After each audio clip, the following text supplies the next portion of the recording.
particularly the stories of the destruction of Numenor, the island that was rather like Atlantis. It was destroyed as a consequence of human disobedience. Numenor was a remarkable place. Numenor was a gift from the gods to the men of Middle-earth who had fought willingly alongside the elves against the forces of evil, but Numenor became corrupted. Their kings became arrogant. Their kings tried to take eternal life from the Valar. The Valar didn't like that. And in the end, the Númenóreans, they set up an armada to invade the Undying Lands and take immortality by force. And Numenor is ultimately drowned by the wrath of God.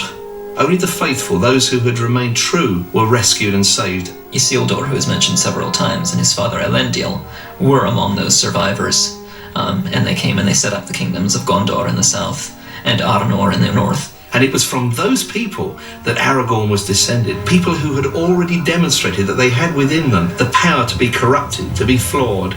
Aragorn has a lot of moments, there's a nagging doubt he has about his worthiness. He labors from the beginning with the fear he has that he's not going to be up to the task. Why do you fear the past? You are Isildur's heir, not Isildur himself. You are not bound to his fate. The same blood flows in my veins. Aragorn had all the qualities of this ancient civilization, and he was very aware of the problems of power and of misusing power and of being disobedient. So here is Aragorn representing a race of people whose origin is gone, has been wiped from the face of the earth, is no more. Like Atlantis, it was sucked down into the depths of the ocean.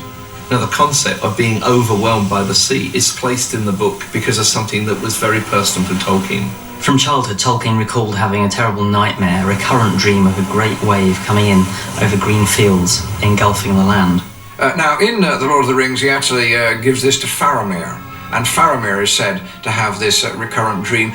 In the movie, this is actually shifted and given to Eowyn.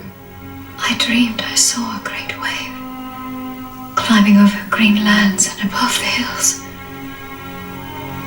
I stood upon the brink. It was utterly dark in the abyss before my feet. And the reason we gave it to Eowyn is simply because we wanted to use it. We couldn't find how to use it with Faramir.